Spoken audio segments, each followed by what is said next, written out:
This is Tyrese Halliburton, and you're listening to Setting the Pace. Happy Thursday, Pacer Nation, and welcome back to another episode here of your go-to Pacers podcast, Setting the Pace. I'm your host, Alex Golden. Joining me today is my co-host, Michael J. Facci, and we have come up with 5 trade targets for your Indiana Pacers, and we're going to go through this relatively quickly today because we're trying to get this episode in and out so we can get to bed early as we're recording this on a Tuesday night. So, Facci, how you doing, buddy? Doing good, man. Talking about trade targets, a little bit tricky when you're like this team and you know you can't really maximize this roster, so you're trying to tiptoe between short-term and long-term. But it's always a fun thing to kind of go about, could we target these guys? And the fact that now that Indiana does have all of their first-round picks moving forward, I think we have a little bit more of a chance to be able to acquire some of these names than we did, say, a few months ago. Yeah, absolutely, Flashy. I think it's going to be interesting because coming up with this list was not that difficult for me, but I know you said it was hard for you. So I think it'll be interesting to see what we come up with here. But let's just start things off here at number 5. Who do you have? All right, so you know me. I always got an honorable mention. No, we're not doing honorable mentions. We're just starting with number 5. Honorable mentions at the end. Give me number 5. All right. I'll go. All right, I'll go with this guy. They were really tied. Number 5, I'm going to say DeMar DeRozan. And I know that's a little bit out of left field. Yeah, I know it's a little bit out of left field, but here's where we're at. I think he could be had for just about nothing right now. Okay. I really do think, and I think if you want to win a championship, it hurts that Tyrese Halliburton's not there this year, but if he was, I feel like DeRozan is someone that you're adding a 20-plus point per game guy in his sleep for not much at all. So I think DeMar DeRozan would be someone that, if you're not going to hang on to Bennedict Mathurin long-term, I think you have an answer right over here, and another guy that could be a scorer that you don't need to commit big money to. DeRozan has 2 years on his contract. I think he'd be available for cheap. I like DeRozan as a player. I just don't know how he fits this team that well. Yeah. And would you rather have DeRozan or Ben Mathurin? I would rather have Ben Mathurin. But now, if you ask me, does it look like Matherin's going to be here long term? I would very much question that. So I think that if you are to make a move, I don't think that trading for DeRozan now is anything like what it used to be in the past. I think he could very much be had for, some younger talent, expiring contracts, any sort of one pick, that type of thing. Yeah, I totally get that. For me at number 5, this is a name that I don't want to pay him this much money, but I think it could make sense, and I don't think he'll be going anywhere this year. It could be more of a sign and trade the previous year, but that's Isaiah Hartenstein with Oklahoma City. Man, I just took him off my list, but I really do like that, and that's why. But go on, please. Yeah, the contract's way too big right now to really put anything together, and I don't see why OKC would trade him, right?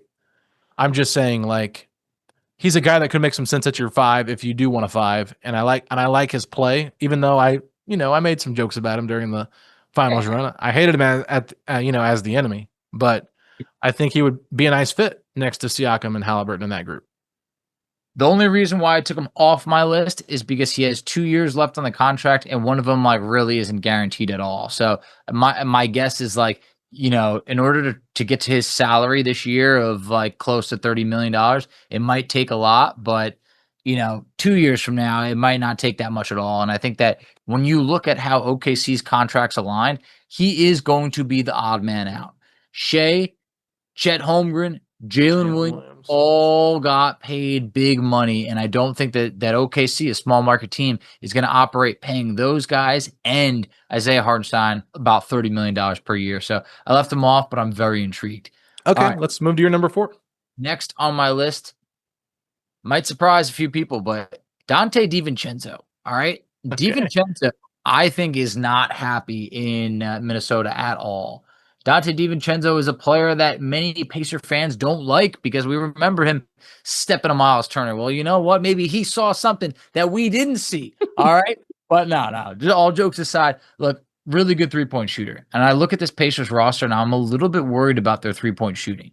And DiVincenzo historically has been a very good three-point shooter. Last year shot 39.7% from 3. Year before that, 40%. Year before that, 39.7. This is a guy who is a really good three-point shooter who can play some defense. The contract is very reasonable, and I feel like he could be had. I think it would be a decent pickup. And obviously with this, it just, if you're asking me who would you rather have, DiVincenzo or like Ben Shepherd and something else, I would rather have DiVincenzo every single night, knowing what I'm getting compared to Ben Shepherd, where it's a little bit up in the air. No, I mean, I like DiVincenzo. I think he actually kind of makes sense for what kind of style the Pacers play as well, too. I don't know how much I like his fit in Minnesota. Yeah. Oh yeah. It's just okay, but I don't know. I'm intrigued a little bit by DiVincenzo as a role player with this team moving forward, but I do think they've got a lot of role players at the guard spot too. So for me at number 4, I'm going to go to one of the teams you previously went to. That's Sacramento Kings, and I'm looking at Keegan Murray. Okay. I They've just been very reluctant to trade him in the past. Very reluctant. But look at their roster now. Look at what their team is right now. They're trying to trade Malik Monk. I mean, they're talking about bringing in Russell Westbrook. They've talked about having interest in Kyle Kuzma. This is the same team that did some terrible deals with the Chicago Bulls. And I get Zach LaVine's like a good scorer, and I understand Sabonis is a good center, but like, what is the direction of this team? Which way are they going? And could you maybe offer Jarris Walker plus something? For Keegan Murray, would they be intrigued by Jarris Walker over Keegan Murray, especially since he's a lot younger? I mean, you just never know. Sacramento's one of those teams too. They seem to do a lot of questionable things, Facci. I mean, we're talking about the same team that took Marvin Bagley the second overall pick over Luka Doncic. So I'm just saying, and over Jaren Jackson Jr. I mean, it's just they're a team that doesn't ever really make sense what they're doing. And they crapped all over the Pacers when Sabonis was having a big year and Halliburton and the Pacers were kind of struggling. But I think that we understand now, Facci, that like obviously the Pacers made the better deal. They got the All-Star in Halliburton. They got a guy that led them to Game 7 of the NBA Finals, and Sabonis has still not led them out of the first round of the playoffs. So I'm just saying, when you find teams that do stupid things, you got to target them, and that's why I'm targeting Sacramento Kings. Keegan Murray is a player that a couple years ago felt like had, endless potential. And I just feel like he has not been able to reach it. He's been kind of stuck in that same type of situation that he's in. The minutes have gone up each year, but the production has not. His 3-point shooting has gone down. As a rookie, he shot 41%. Looked like he'd be an elite 3-point shooter. It's gone down each and every year. Still think there is a lot of talent there, but, I'd be very curious as to what we'd have to give up. When you mention like a Jarris Walker in this, I think what you're getting more out of Keegan Murray than you do Jarris Walker, but I have no idea what they'd be looking for. They might value him way too much, but definitely the right type of player that Indiana has targeted in the past and got the most out of. Next on my list, brought him up before. I'll probably bring him up until the end of time, but Jaden McDaniels. I don't think it's going to happen. I just think that, man, like this is the type of guy that like when you have your assets, you might want to go for it. And I know he's paid. And you know what? That could be a little bit scary. Or you could say, hey, this guy's 4 years left on his contract. And you know what you're getting out of him. And at the end of that 4-year remaining on this deal, he's only going to be 28. So this is a guy that right now is 25 years old. And he's actually 24, turning 25. He's young. I think fits this timeline. 6'9", great defender. He can do a little bit of everything. It'd be awesome. But I definitely know that Minnesota really covets Jaden McDaniels, and I don't think that he'd be coming cheap. Yeah, I mean, you're going after 2 Minnesota Timberwolves players. I'll be interested to see what their roster kind of looks like moving forward, just because they got Julius Randle, they got Rudy Gobert, Anthony Edwards. Like, they kind of have a set roster. So unless they kind of like start to falter a little bit and like they're not living up to their expectations, that's it. Want to get in there too. Yeah. What'd you say? Got some young guys they want to get in there too. Terrence Shannon Jr., Rob Dillingham. I mean, those are guys that want to find playing time. Like we saw Minnesota cheap out, and this was the pre-ownership before the original. Like they cheaped out with Karl Anthony Towns. I feel like they didn't want to commit to it. They wanted to get him off the books. That now you sign a couple other guys. I feel like they're the type of team that if they're not winning, I think they're going to be sweating it a little bit. And I think that they might look to make a deal, maybe try and recoup some picks back or anything, because they traded a bunch of picks for Gobert. They traded picks for Rob Dillingham. So it'd be interesting to see if they're not winning, do they panic? Yeah, I'll be interested to keep an eye on Minnesota. They're just a team that's intriguing to me. For me at number 3, Facci, this is a little bit out of left field. Someone that I just kind of threw on this list to be a little bit conversational. And we're going to the Portland Trailblazers. All right. And we're looking at somebody that I believe just made one of the all-defensive teams last year. We're looking at Toumani Camara. Did you think about Toumani? I didn't, but what I always do think about is the fact that he worked out for the Pacers twice, and they didn't pull trigger on that because this was someone that they got a good look at that in the second round would have been such a steal. And he played really good in that second half of the year. And I think that now all of a sudden he's someone that we're going to hear his name for quite some time. Yeah, I'm kind of interested to see what the Portland Trailblazers do. I feel like they've just got like such a loaded roster right now with so many players. Like Jeremy Grant's obviously there, and like that's a name to keep an eye on as someone that could get moved just because he makes a lot of money. Like I don't think he really fits the Pacers. I don't want to spend a lot of money to get Jeremy Grant, but Tamani Kamara is very inexpensive. And if Portland feels like, okay, we've got Drew Holiday, we've got Damian Lillard, we've got Scoot Henderson, we've got Shaden Sharp, we've got all these young guys. We're not gonna be able to pay everybody. If they can recoup some of those Pacers picks, right? Like if the Pacers said, "Hey, we'll give you like a 2028 first round pick for Tamani Kamara," like would the Portland Trailblazers push that to the side, even if they included maybe a Ben Shepherd plus that? You know what I'm saying? So like something along those lines. I'm not sure of the exact trade, but if you can give up a first round pick, maybe make it like top 5, top 10 protected, something like that, it could be intriguing. But I just think Kamara's like he could be a really massive defender for this team that they lack at the 3 spot. He really could. Anytime you're talking about a 2028 first, I shake in my boots. I really do, because it's the future, and the future is unknown. And you look at this Pacers roster, a lot of those contracts actually fall off when you're talking about 2028. So, that's something that you definitely got to think about, is like the Pacers have a lot of guys on like, 3 more years on their deal. So a little bit scary, but I definitely think that he's the right player to target. And man, did Indiana miss on Tamani Kamara. I think that is a big shame, because he would have been such an awesome draft pick. And I think maybe Portland was the right spot for him to go to be able to develop. But next on my list is a name that we've talked about before, and it's going to be a guy who's really hard to come by, because he signed an extension a little while ago, and that's Herb Jones. I mean, Herb Jones is the type of guy that would fit this Pacers team so well. He's got the length. He's a really good defender. He's young. He's shown that he can shoot the 3 ball before. Like, I feel like this is someone that you need to kind of crumple up last season. It was an injury-riddled season that he missed the majority of, only played about 20 games. Throw it out the window. This is a guy that I think is going to be making many all-defensive teams in his career, and I think that Indiana could use far more size at the wing spot, anything like that. And I feel like he's someone that brings that capability at about 6'9". I like Herb Jones. I think it's a good player to put on your list. I did not have him on my list. I feel like he's been a name we've frequently revisited on these lists as well. Mm-hmm. The Pelicans, similar to what I said about the Kings, you got to find stupid teams to make deals with. They already gave up that pick back to the Pacers so they could have 23. Then they traded that 23 pick plus next year's first round draft pick unprotected to move up to 13 to get Derek Queen.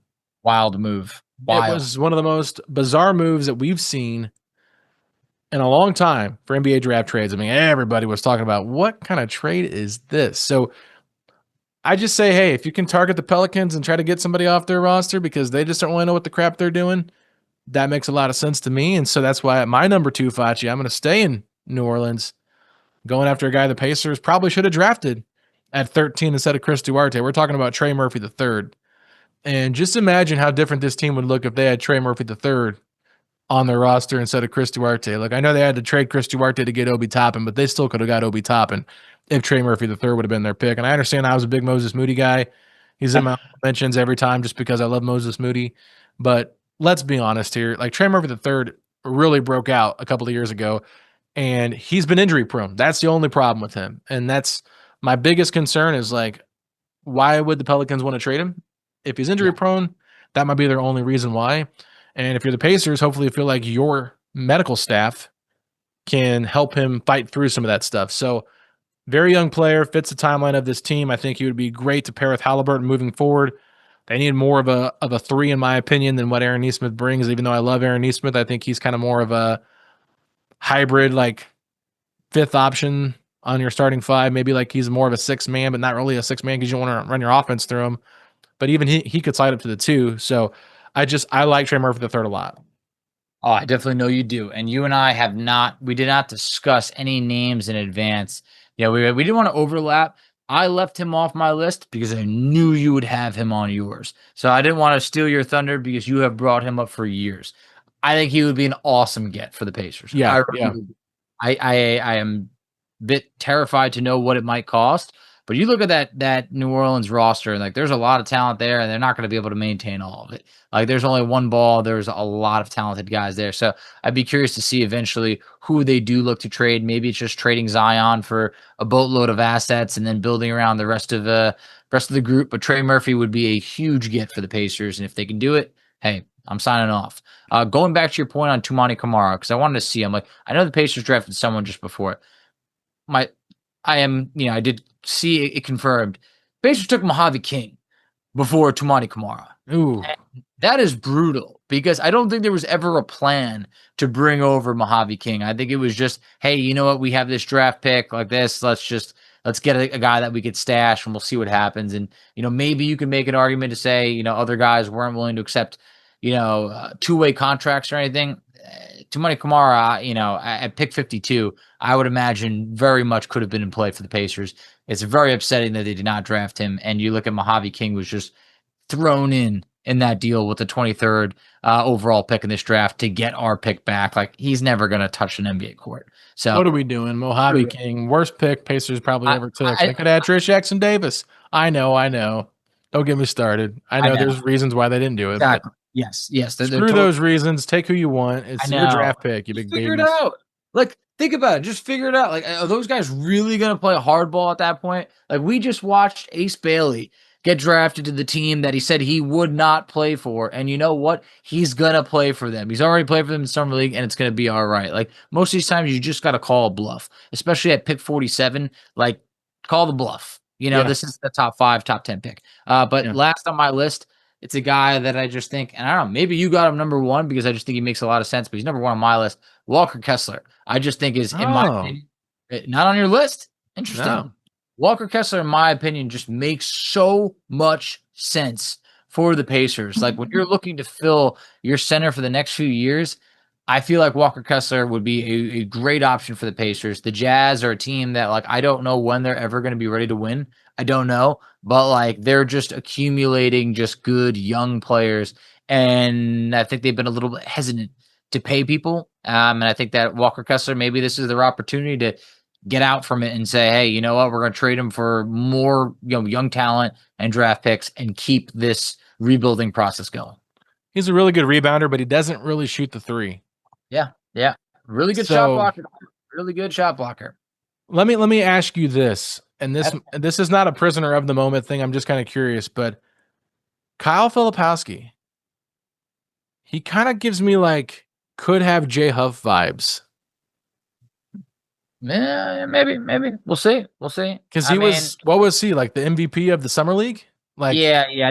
So historically, those players have not played well. It is definitely one where it's like not a lot of guys are going on to have success. I did see that list, and it's like Josh Hart is definitely the most talented summer league MVP. The other one was like Cam Thomas, who remains to be seen. But Filipowski definitely has a lot of talent upside for sure.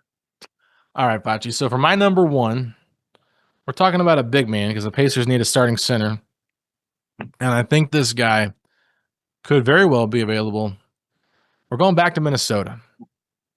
We're looking at Rudy Gobert. I'm just kidding. I'm not doing Rudy Gobert. Really? I was not expecting that. I know. That's why I said it. How are you going to celebrate? No, it's a name that I've said already on this podcast before. I'm talking about Bam Adebayo. And I understand that I know he's an all-star. I know that he's with the Heat. I know that he's like the definition of Heat culture. Like he's the face of the franchise. But if you're making a trade targets list and you're needing a starting center, and the Heat just kind of feel like I know there's been some like recent stock now bought into the Heat because they got the Norm Powell deal done. And they still are just, to me, like, what are they? They're just such a mediocre team. And if I'm looking at Indiana as a team, like, I probably couldn't do this deal until next summer when Ben Mathurin can be a restricted free agent. You do a sign-in trade where you give Mathurin a nice contract, trade him to Miami. Now, I don't like the thought of Miami getting a Ben Mathurin because I think Ben Mathurin could explode in Miami with Eric Spoelstra. But they've already got Tyler Hero, so it's kind of like, are they going to want to go after another guard like that? You could probably include Jarris Walker in that deal to get Bam. You're going to have to probably include Obi Toppin as well because he makes a lot of money. I'm just saying, like, in terms of, like, if you're building a big 3 over the next couple of years with Halliburton, Neesmith or Halliburton, Nembhard, and Bam. That's pretty good. And then you throw Siakam in there as well. Like, that's a really good starting 4. And then you throw Neesmith in there if you can keep him with your 5, and then just fill out the edges around that. Like, that's an incredible roster. Like, imagine upgrading from Miles Turner to Bam Adebayo for your roster. That's just crazy. Yeah, no, it really is. I'm looking at right now on Fanspo, and if you wanted to even like get the trade, somewhat accurate, it's tough. I mean, Bam Adebayo makes a lot of money. I know. Was it 50 something? It's $49.6 million for the 2026 season. Okay, so here's his last year on this current deal: $37 million. Then he has a brand new contract about to kick in: 49.6 million, 53.6, and then $57.6 million. So it's only 37 right now. Like 37, which makes the trade a little bit easier, definitely easier to be able to, make it happen. But you'd still be gutting a decent amount of your core plus all your draft picks. It scares me. He's definitely like the best center that you would potentially be able to get that's not like injury prone. But I'm just like, man, that's a lot for a center. It's a lot. That scares me off a little bit. Yeah, it's a lot, and it would be interesting. I mean, most of your big name centers out there that are like going to be game changers are going to cost you a lot of money, so people might not like that. But Isaiah Jackson at 7, you throw Obi Toppins in there around $15 million. They're looking at $21 million. Now you got like $16 million to come up with. I mean, it's going to take some stuff to get it. Don't get it wrong. Yeah, so I'm looking at the roster, and it's like, say you did do Obi. All right, so you got Obi this year, $14 million. Okay. Say you did Isaiah Jackson on that. So, 21 million average. We're at about 21 million. All right. You still got to come up with an extra 16. So now Mathurin and Walker. It's still going to be picks. They're going to need picks too. Oh, yeah. So you're talking Mathurin, Walker, Obi, Isaiah Jackson, and how many first round picks? I don't know if you have to give that many up because you're giving up 2 first round picks overall anyway. It's still Pat Riley you're dealing with. I'm thinking he's probably asking 2. That's a haul. I mean, you're thinking long term here. If you can keep your starting 5 intact, and then off the bench, you still have TJ McConnell, you still have Johnny Furphy, you still have Ben Shepherd, you still have Jay Huff. Obviously, I'd be like, hey, you know what? Cam Jones. Way more of a sure thing than Jarris Walker or Benedict Mathurin will ever be. And same with Isaiah Jackson. Like, you could live with that. You lose all your depth, but you definitely get your franchise center that can change a lot. He's still only 28. So I'd be able to sell myself on it. But just like the idea of your starting center making like $50 million, I think is a little bit of a tough pill to swallow. But he's that good. He's an all-star. And he's good at what he does, and he can play the 4-2 at times if you do have the right 5. Like, you could play him and Jay Huff together. That's the thing. And him and Siakam together would be great defensively. And then Siakam, like, once that big deal is done with. Definitely a better team. If you have a starting 5 of Halliburton, Nembhard, Aaron Nesmith, Siakam, and Bam Adebayo, I mean, I would probably say that's got to be definitely the best starting 5, I would say, in the East. And maybe you can make an argument for maybe in the NBA. It's really balanced. Yeah. I will say this. I guarantee that Miami demands one of Nesmith or Nembhard in a deal. I absolutely. Versus Walker, probably. Definitely. They would want to say, like, all right, we want to stay. They've always want to stay competitive. Like, you don't see Miami. Nembhard would be perfect for them at the point. Absolutely. They would he's perfect for Indiana. So it's like. I know. But that's the problem is, like, I feel like we're like what we named is kind of like, not to say our scraps, but like, it's our like, all right, this is not our like top 4 type of scenario. I think like we would be giving them more of like our, potentially 4th, 5th, 6th, 7th best guy, type of scenario instead of like any of our top 3 players. So it complicates it. But in terms of a target, I think it's obviously definitely a target. I left him off my list because I knew you would have him on yours because you brought him up a few times. But just the haul for him is definitely what scares me. Yeah. Any honorable mentions now, Facci, that you'd like to throw out? Got an honorable mention. So they were neck and neck, and maybe I should have just had this guy as number 5 and DeRozan as my honorable mention. But I think Corey Kispert is a really good shooter. Hey, I almost put him on my list. I didn't put him on my honorable mentions, but he's a good name. It's a contract that descends in value. It's basically, for the most part, $13 million for a really good shooter. You look at this Pacers roster, and it's like you could sell yourself on, say, Aaron Nesmith. Hey, that's definitely a best shooter. Okay, that's fine. What about after that? After that, it is like up in the air. Like you don't know what you're getting at an Nembhard. Obi, it could be a good shooter, a little bit streaky. Jarris Walker, the shot's pretty, but you can't just pencil him in as like a 38% 3-point shooter or anything. Siakam last year felt a little bit unsustainable. We'll see what happens. Obviously, Halliburton's out. You go down the rest of the roster, it's a lot of unknown. A guy like Corey Kispert, I think, is kind of what we miss in terms of like what we had with like a Buddy Hield or Doug McDermott, a guy that could shoot 40% or better from three year in, year out.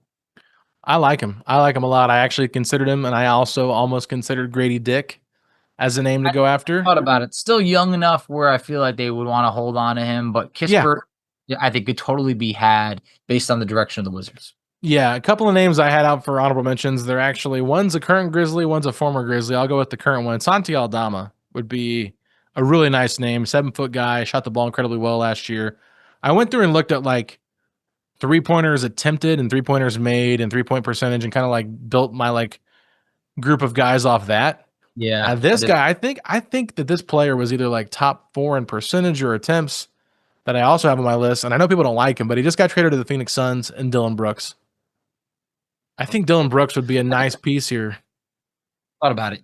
Feels like it doesn't fit the culture of the Pacers, though. I feel maybe not, but maybe he does.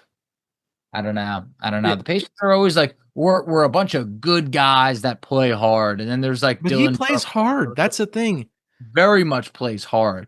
But can you imagine him in a Bucks series? Like, oh yeah. He's got Dylan Brooks, Andrew Nembhard, and Aaron Nesmith out there on the floor together at the same time.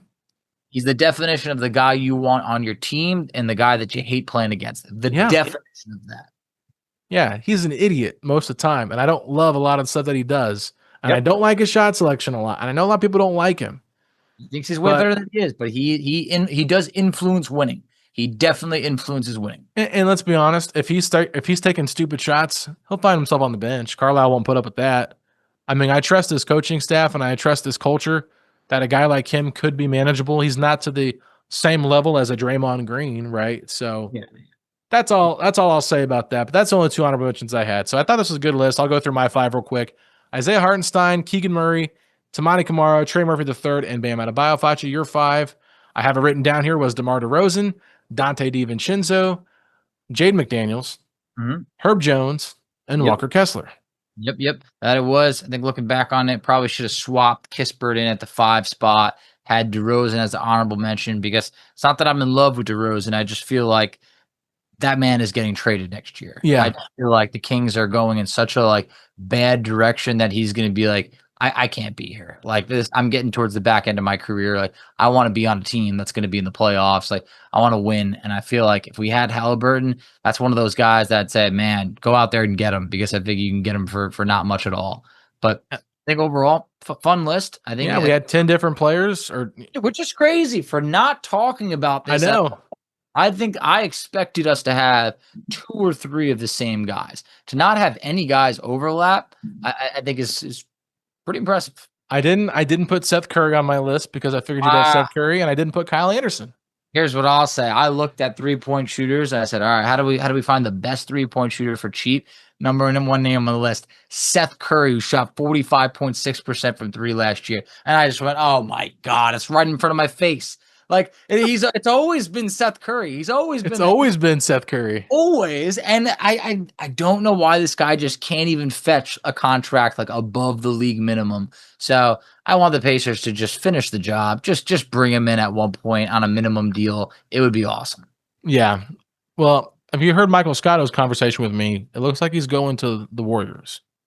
And that would be a great move for him, like to play with his brother, to be another really good 3-point shooter. When you think about, Seth Curry, Steph Curry, Buddy Hield, like those are elite 3-point shooters. But you're telling me like the number 1 3-point shooter, at least by percentage, and honestly, one of the best 3-point shooters of all time, and Seth Curry is still roaming out there in free agency year after year. It's just like, I don't know what's going on, but it rubs me wrong. Yeah. All right, everybody, that is our top 10 trade targets list. Hope you guys enjoyed that. If you did, let us know in the comments section below on YouTube or on Spotify or wherever you get your podcasts. If you're not following me on Twitter, I'm at Alex Golden NBA. Facci's at _FACCI. And you can find our podcast at Pacers Pod STP on both Twitter and on Instagram. Facci, If you enjoyed today's conversation and enjoyed that we did not have a draft on this podcast, then hit me with those 3 words. Let's go Pacers.